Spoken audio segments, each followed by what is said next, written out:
That's the big difference with IncoSmart. You look to one screen and you see what is going on in your factory. I'm Koen de Keizer. I'm the plant manager of Nels of Flanders.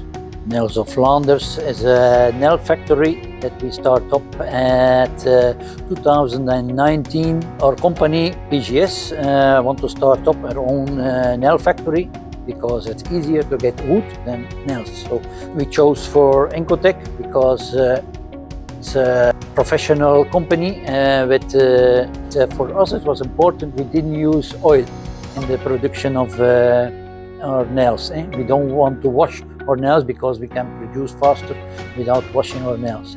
Working with Incotec, it's a good experience. When we working with the IncoSmart factory, what is the big change for me?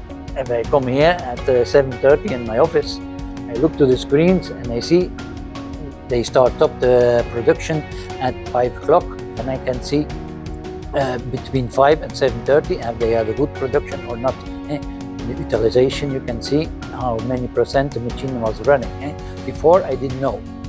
I need to go down, I need to ask. Now I can see it in one view. It's a good thing for the maintenance guy. If he is working in the maintenance room, we have also a screen over there, so also he can see in one view if there are problems in the production.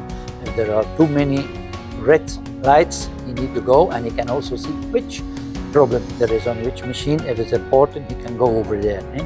For the guys in our production, it's also important. They don't need to walk around from a whole company. They can see in one screen where do we need to go, which machine is not running. If you have a problem, you can take contact with the company. If you have big issues, they send a technician over here. The spare parts are easy to get, so it's easy to work together with Incotec.